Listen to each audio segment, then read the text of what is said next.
Good morning everyone and welcome to this channel.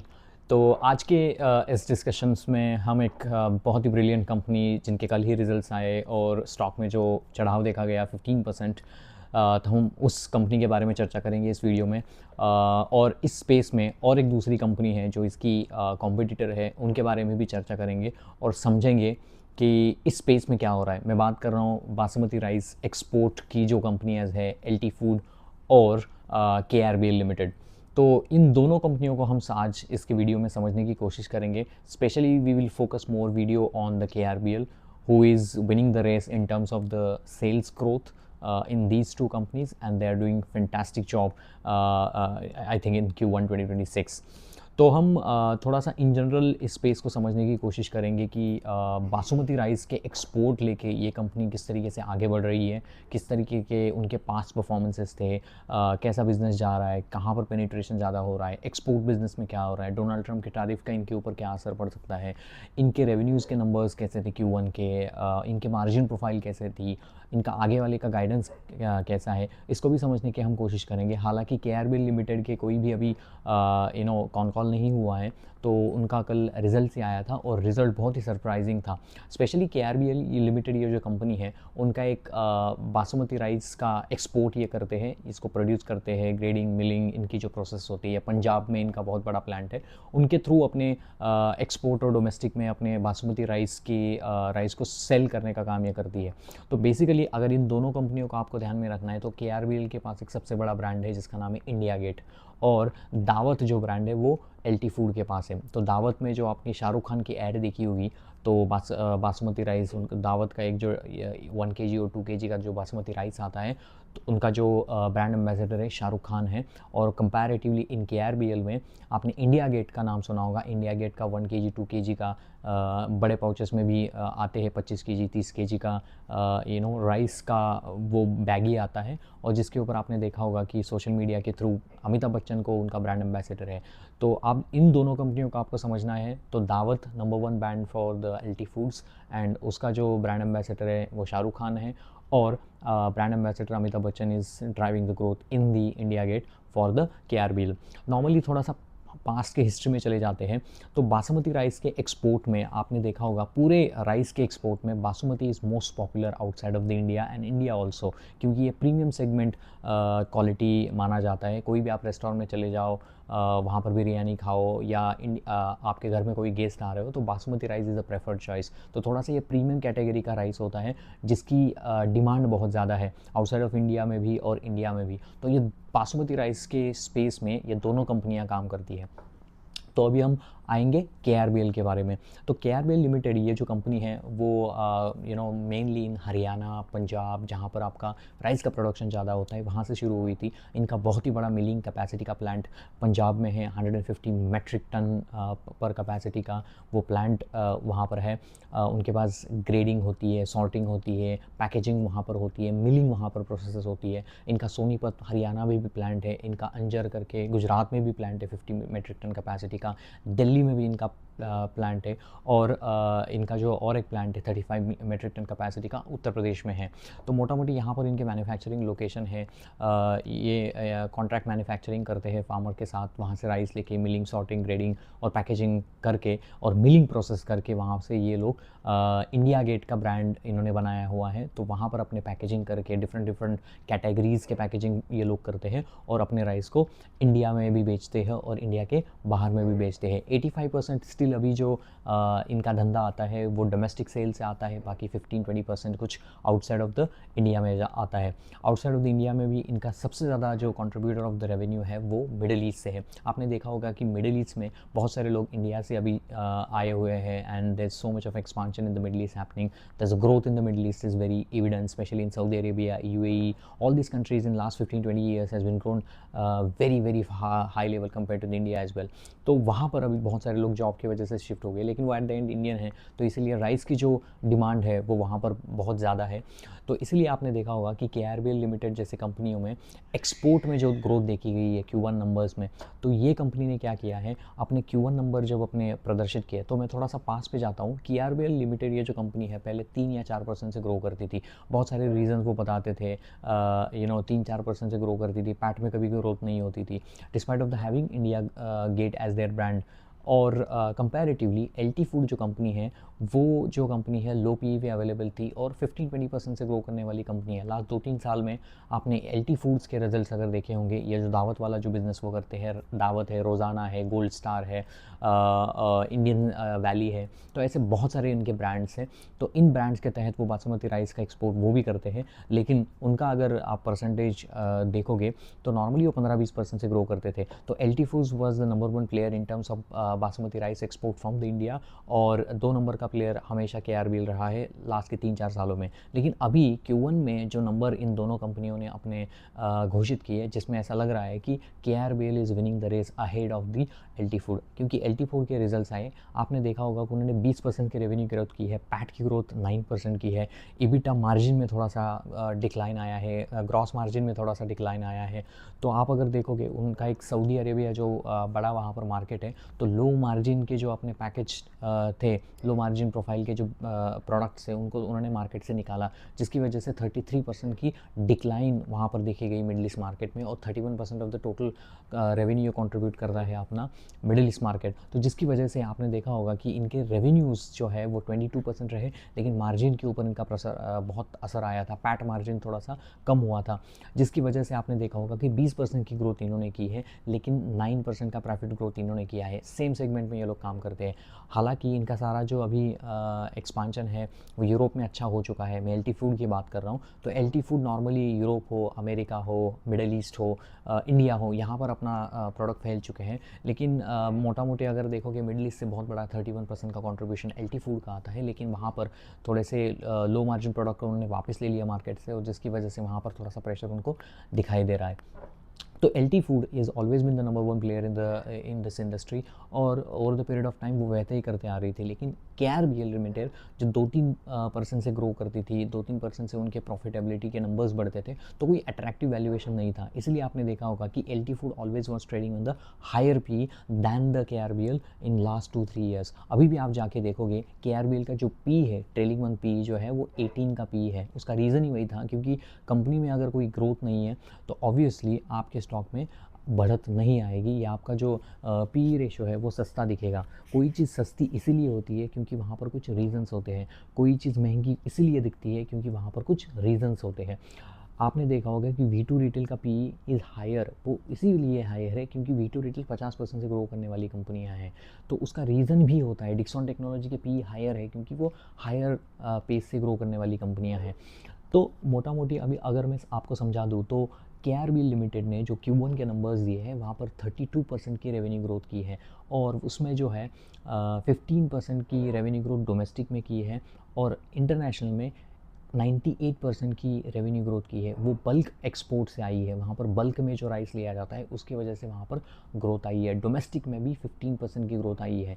LT food के domestic में 10% की growth आई है। KRBL के डोमेस्टिक में 15% की ग्रोथ आई है।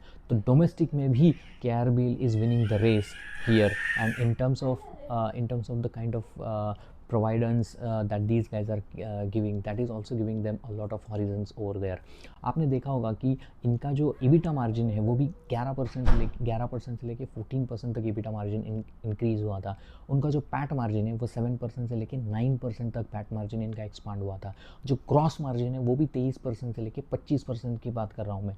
तो नॉर्मली KRBL जो है एक्सपोर्टर ऑफ द आपका इंडिया गेट जो इनका ब्रांड है उसको एक्सपोर्ट ये लोग करते हैं। दूसरी चीज़ 32% की रेवेन्यू ग्रोथ, पैट की ग्रोथ 74% की, ऑपरेटिंग लेवरेज इनको मिला है। क्यों मिला है? क्योंकि उन्होंने फाइनेंस कॉस्ट को कम किया है। फाइनेंस कॉस्ट क्यों कम हुई? क्योंकि आपकी जो इन्वेंटरी है वो थोड़ी सी आपकी कम हुई है, और जिसकी वजह से हायर कैश उनके पास आ गया और इन्वेंटरी प्रोक्योरमेंट के लिए कम पैसा लगा, इसलिए पैसा हाथ में आया, उन्होंने डेट चुका दिया, और इसकी वजह से उनका जो फाइनेंस कॉस्ट है वो थोड़ा सा कम हुआ है। फाइनेंस कॉस्ट कम हो जाएगा तो EBITDA के बाद में आपको पैट में थोड़ा सा असर नज़र आएगा। तो इन सारी चीज़ों से, और ग्रॉस ग्रॉस मार्जिन भी इनका बड़ा है, आपके मॉडरेट हो गए हैं, रॉ मटेरियल जो राइस के प्राइसेस है वो थोड़ा सा मॉडरेट हो गए हैं, इसीलिए उनको मार्जिन में ज़्यादा आपको इंक्रीज़ दिख रहा है। मैं हमेशा अपनी वीडियोस में बता देता हूँ, मुझे एक ऐसी कंपनी चाहिए जहाँ पर ग्रोथ अच्छी हो, सेल्स के नंबर अच्छे हो, पैट की ग्रोथ अच्छी हो, जहाँ पर मुझे ईबिटा मार्जिन में एक्सपांशन चाहिए, जहाँ पर मुझे पैट में एक्सपांशन चाहिए। इन सारे पैरामीटर्स के ऊपर ये कंपनी बहुत परफॉर्म करती है। कंपनी का बेस अगर आप देखोगे कुछ 9-10 हज़ार करोड़ मार्केट कैप की कंपनी है, और आपने देखा होगा कि पी जो है इनका सस्ता पी है। There are very few deals are available today in the market who is growing at 30% and the P is 18। अगर मैं बात करूँ यहाँ पर आपका ग्रॉस मार्जिन क्या होता है, ग्रॉस मार्जिन वही होता है कि मान लो कि आपने कोई चीज़ का सेल किया और आपका कॉस्ट ऑफ गुड्स सेल कितनी कॉस्ट है उसको अगर माइनस करोगे आपके रेवेन्यू के नंबर से, तो आपको ग्रॉस मार्जिन आ जाएगा। तो बहुत सारी एफएमसीजी कंपनी उसमें ग्रॉस मार्जिन बहुत इंपॉर्टेंट रोल प्ले करता है। तो इनको एक्सपांशन भी मिला है वाई लेवल के ऊपर। ये जो मैं ग्रोथ के नंबर्स बता रहा हूँ, 32% की ग्रोथ, 74% की पैट की ग्रोथ, ये मैं Q1 FY26 के ऊपर Q1 25 के ऊपर की ग्रोथ बता रहा हूँ। ईबिटा मार्जिन में एक्सपांशन है 11 से 14, पैट के मार्जिन में भी एक्सपांशन है 7 to 9, ग्रॉस मार्जिन में भी एक्सपांशन है 23 से 25। तो इन सारी चीज़ों की वजह से इनको बहुत सारा फ़ायदा इस कंपनी को मिल रहा है। तो अभी आप थोड़ा सा इनके बिज़नेस के ऊपर आते हैं। जैसे मैंने कहा इनका कुछ 1100 करोड़ का बिज़नेस लगभग ये डोमेस्टिक से आता है, 1084110 का करोड़ का बिज़नेस इंडिया से आता है। बाकी जो बिज़नेस है 489 करोड़ यहाँ पर अभी आया है, कहाँ से? एक्सपोर्ट से। एक्सपोर्ट मेनली इनका Saudi Arabia, UAE, Oman, middle east में उनका बहुत सारा एक्सपोर्ट होता है। नॉर्मली जो बासमती राइस एक्सपोर्ट होता है उसमें से 3/4 का जो एक्सपोर्ट होता है वो मिडिल ईस्ट को होता है, क्योंकि middle east is also is a growing place. बहुत सारे people for the work and all that is went to Dubai and all the Saudi Arabia and all that places, and उस space में बहुत तगड़ा एक्सपांशन प्लान ये company कर रही है। इनके अगर इन्वेंटरीज़ के नंबर्स अगर आप देखोगे, पहले कुछ 3686 करोड़ की इन्वेंटरी होती थी, अभी 2953 की ही इन्वेंटरी बची है। तो इन्वेंटरी को कम कर दिया गया है इन्होंने। इनके पास जो डेट टू इक्विटी रेशो है इस कंपनी का वो भी 0.08 है, मतलब इनके पास 427 करोड़ का ही लोन है। रेवेन्यूज़ के नंबर्स की बात करूँ तो कुछ लगभग अच्छा तगड़ा ये लोग ये करते हैं, 1600 करोड़ का कुछ क्वार्टरली बेसिस के ऊपर वो लोग रेवेन्यू अभी किया है उन्होंने। तो और पैट का जब नंबर है, अगर मैं 9.1% का पैट परसेंटेज पकड़ लूँ तो कुछ 151 करोड़ का पैट उन्होंने इस Q1 में किया है। तो आपको समझ रहे हो, एक ऐसी कंपनी जो उसी सेक्टर में काम कर रही है, पहले वो 3-4% से ग्रो होती थी, लेकिन अभी ग्रोथ का उनका जो ग्रोथ है वो अचानक से 32% बढ़ा हुआ है। वो 32% क्यों बढ़ा हुआ है? क्योंकि उन्होंने कहा है कि उनका जो इन्वेस्टिंग ब्रांड है, तो उसमें उनकी अच्छी ग्रोथ आ रही है। और एक्सपोर्ट में ये जो पूरी जो ग्रोथ यहाँ पर आपको नज़र आ रही है वो इंडिया से भी आ रही है। अभी आपने देखा होगा कि ज़ोमैटो में ब्लिंकिट हो गया, इंस्टामार्ट हो गया, उसके थ्रू भी अभी लोग क्या कर रहे हैं, प्रीमियम सेगमेंट माल खरीद रहे हैं, और वहाँ से भी ई कॉमर्स से भी कुछ 44% का कंट्रीब्यूशन है। ये नॉर्मली क्या होता है, इनका रिटेल आउटलेट होते हैं और इनके डिस्ट्रीब्यूटर सेगमेंट्स होते हैं। 850 डिस्ट्रीब्यूशंस इनके अवेलेबल है इंडिया में। तो इंडिया में अगर इनको अपनों को बढ़ाना है, अपने मार्केट्स को बढ़ाना है, तो बेसिकली इनके डिस्ट्रीब्यूशन चैनल को बढ़ाना है। हर एक सेक्टर में, हर एक तहसील में, हर एक डिस्ट्रिक्ट में इनके उनको आउटलेट खोलने होंगे, रिटेल आउटलेट खोलने होंगे, चैनल डिस्ट्रीब्यूशंस को बढ़ाना होगा, और ये डिस्ट्रीब्यूशन का गेम प्ले कर रहे हैं। क्योंकि अगर आपने देखा होगा कि ये कंपनी अगर उत्तर प्रदेश और पंजाब से शुरू हो जाती है, पूरे पैन इंडिया में फैलती है, तो ऑब्वियसली आपको डिस्ट्रीब्यूशन एक्सपांशन बहुत अच्छे तरीके से करना पड़ेगा, सप्लाई चेन का कंट्रोल आपको लेकर आना पड़ेगा, आपके ब्रांडिंग को बढ़ाना पड़ेगा। दूसरी चीज़ इन्होंने अच्छी की है जो मुझे बहुत पसंद आई, कि इन्होंने सोशल मीडिया के ऊपर बहुत ज़्यादा ध्यान दिया है। सोशल मीडिया में अपने एड्स को प्रमोट करने के लिए अपने डिफरेंट, क्योंकि इंडिया गेट में क्या होता है, इंडिया गेट का अगर राइस का पैकेट आप देख लोगे कि वहाँ पर भी मोगरा करके या क्लासिक करके बहुत सारे different varieties of the India Gate के पैकेज अवेलेबल है। तो उन लोगों को उस तरफ पहुँचाने के लिए सोशल मीडिया का अच्छा यूज़ उन्होंने किया है। अमिताभ बच्चन जैसे ब्रांड एम्बेसडर को इन्होंने अपने साथ लाया है। ये बहुत सारे इन्फ्लुएंसर्स, जाकिर खान हो गए, बहुत सारे नए इन्फ्लुएंसर्स हो गए, उनके शोज़ को वो प्रमोट कर रहे हैं। अभी जो सितारे ज़मीं पर जो मूवी आई थी, वहाँ पर भी उन्होंने उनका ब्रांड पार्टनर करके डाला था, और इतने सारे घरों में वो फिल्म दिखाई गई। उसके पहले भी एडवर्टाइजमेंट आप देखो कि इंडिया गेट की गई। तो इन सारी वजहों से भी पॉपुलैरिटी ऑफ द ब्रांड भी बढ़ रही है, वर्ड ऑफ माउथ बढ़ रहा है, डिस्ट्रीब्यूशन नेटवर्क बढ़ रहा है, आपकी सोशल मीडिया एक्सपांशन हो रहा है, और सप्लाई चेन को इंटीग्रेट कर रहे हैं। एक्सपोर्ट बिजनेस के लिए अभी वो कह रहे हैं कि सऊदी अरब में भी एक अपना ऑफिस खोलेंगे, वहाँ पे भी अपना डिस्ट्रीब्यूशंस को बढ़ाएंगे, वहाँ पर खुद ऑफिस खोलेंगे, नहीं तो एक पार्टनर को वहाँ पर लेके आएंगे, ऐसी भी बात वहाँ पर हो रही है। तो मोटा मोटी इनका कॉन कॉल नहीं हुआ है, लेकिन these are the information available in the PPT. I request every one you to go through this company. Looks promising company, P इनका रीजनेबल लेवल पे है और company has grown 32%, which is unbelievable, because पहले तो 3-4% से grow होती थी, अभी 32% पे ग्रो हो रही है। That is led by the export business. तो एक्सपोर्ट बिजनेस में बल्क बाइंग आ गई है बासमती राइस की, और जिसके चलते एक्सपोर्ट बिजनेस इनका बहुत अच्छा बढ़ चुका है। आप अगर देखोगे इनका वॉल्यूम जो है वो भी अच्छी तरीके से बढ़ा है। कुछ अगर आप देखोगे एक्सपोर्ट बिजनेस में 2025 में 15% की 16% की वॉल्यूम ग्रोथ इन्होंने की है। तो कहीं ना कहीं वॉल्यूम ग्रोथ भी इनको तगड़ी मिल रही है, वॉल्यूम ग्रोथ तगड़ी उनको मिल रही है। इंडिया में भी आप देखोगे एलटी फूड के कंपैरेटिवली इस स्पेस में ज़्यादा ग्रोथ है, 15% की ग्रोथ की है। एलटी फूड ने 10% की ग्रोथ की है डोमेस्टिक सेगमेंट में, जो इनका 80-85% of the business in terms of the revenue होता है। तो मोटा मोटी company is available at the reasonable valuation, इसीलिए स्टॉक कल जो था, कल के मार्केट ट्रेडिंग सेशन में 15% से हट था। कोई भी चीज़ अगर सस्ती लगेगी और उसका रिजल्ट अच्छा आएगा तो मार्केट में ट्रेंड बनेगा। मैंने हम हमेशा हर एक अपने वीडियोज़ में कहा है कि you should be buying at very cheap valuations, तो आपको कंपनी री रेट होने की संभावना ज़्यादा रहती है, और दूसरे साइड भी कंपनी में ग्रोथ भी बहुत अच्छी तरीके से अगर आ जाए तो ईपीएस की ग्रोथ होती है। Market price is equal to EPS into P. तो प्रॉफिट अगर जितना ज़्यादा बढ़ेगा और आपका पी अगर सस्ता है और वो री रेट होगा, तो मार्केट में आपका जो प्राइस है स्टॉक का वो ऊपर की तरफ भागता रहता है। अभी आपने देखा होगा कि एलटी फूड का स्टॉक जो है वो नीचे की तरफ सरक रहा है। उसका रीज़न ही वही है कि एनालॉजी ऑफ द कार, इसमें ये जो कंपनी है आप देखोगे तो नीचे की तरफ जा रही है, और एक जो कंपनी है पीछे से आगे जा रही है। स्टॉक मार्केट में अगर आपको पैसा बनाना है तो जो कंपनी नीचे से पीछे से आगे जाती है वो नंबर 1 होती है, ना कि ऊपर से पीछे तक जाती है। आपने देखा होगा कल पीजी इलेक्ट्रोप्लास्ट के नंबर आए थे, that was the number 1 player in last 2-3 years, specially Jain 2024 से ये नंबर 1 प्लेयर था इन terms of the AC selling. उनके नंबर्स भी तगड़े आ रहे थे, स्टॉक 200 रुपये से लेकर 900 रुपये तक का हाई लगाया चुका था। इसका रीज़न ये था कि कंपनी में ग्रोथ थी। कल जो नंबर आए उसके पहले Q4 का जो कॉन कॉल अगर किसी ने नहीं पढ़ा होगा तो आप पढ़ लो। Q4 के कॉन कॉल में उन्होंने कहा था कि demand of the AC is very bad in the Q1, और because of the monsoon coming early that is impacting our businesses. And उन्होंने इन्वेंटरी जो बहुत भर के रखी थी उसके ऊपर भी उनका बहुत बुरा असर हुआ है। तो वहाँ पर अगर आप देखोगे तो because of the pre monsoon पहले आ गया था, इन्वेंटरी उन्होंने ज़्यादा भर ली थी, और जिसकी वजह से पूरा मामला ही गड़बड़ा गया पीजी इलेक्ट्रोप्लास्ट का, जो एक कॉन्ट्रैक्ट एसी मैन्युफैक्चरिंग का काम करते हैं। तो बेसिकली आपने देखा होगा कि थोड़ा सा प्रॉब्लम आ गया, स्टॉक पहले ही 100 पी के पी पे ऊपर अवेलेबल है, थोड़ा सा प्रॉब्लम आ गया, रेवेन्यूज़ के नंबर्स Q1 में घट गए, उन्होंने 2026 का गाइडेंस भी घटाया। तो इन सारी रीजंस की वजह से हाई पी का स्टॉक एक दिन में 20% पे घटा है। तो अभी आपको समझना पड़ेगा, अगर आप किसी भी कंपनी में हाई पी के ऊपर अगर स्टॉक में आप बैठे हुए हो तो be careful, think about reducing some position and go with the small kind of a companies where the low P and high growth is there. At the end we need to invest in the companies where the low P and the high growth segment is, ना कि high P और low growth, वो तो possible ही नहीं है। High P और high growth भी थोड़ा सा डिफिकल्ट होता है सस्टेनेबल होने के लिए। अगर वो क्वार्टर ऑन क्वार्टर अच्छा परफॉर्मेंसेस दे दे तो बहुत अच्छी तरीके से वहाँ पर परफॉर्मेंसेस भी होती है। और दूसरी एक चीज़ मैंने देखी है, मार्केट में बहुत ही वॉलेटिलिटी अभी जारी है because of the Donald Trump tariff, because of so many things, but there are various companies who is doing fantastically well.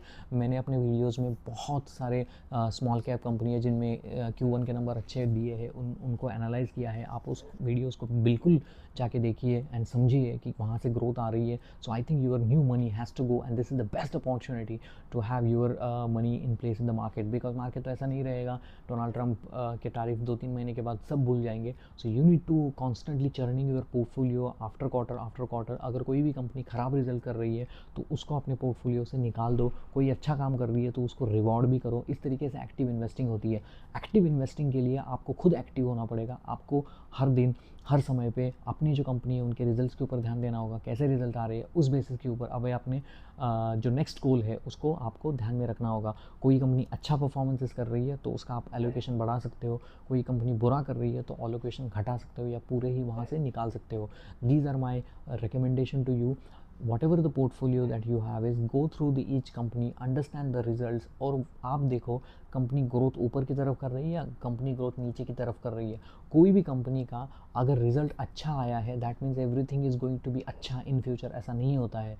अगर आपने देखा होगा यहाँ पर इस वीडियो में भी जो मैं बात कर रहा हूँ, एलटी फूड के रिजल्ट ख़राब नहीं है, 20% की ग्रोथ की है उन्होंने, लेकिन आगे जाके थोड़ा सा प्रॉब्लम नज़र आ रहा है क्योंकि पैट की ग्रोथ में और सऊदी अरेबिया के मार्केट में जो प्रॉब्लम चल रहा है, और उस सेंस में कोई दूसरी कंपनी आगे भाग रही है, तो इसकी वजह से जो आगे भाग रहा है पैसा भी उसके आगे भागता रहता है। So money always chase the growth and money always chase who is revising the guidance in the upper side, and that is what the money is lies about. As an investor we need to understand these nuances, and then it makes it easy as an investing. Hope you like this video, hope you like my videos, hope you like my contribution for adding a value to you. Please like, share and subscribe. This gives me a motivations to do and brought to you about the new topics in the small cap investing, and we keep learning with each other, adding these kind of things. There was one of a question on the PNB housing finance. I'll cover this in the next video. So मिलते हैं next video में.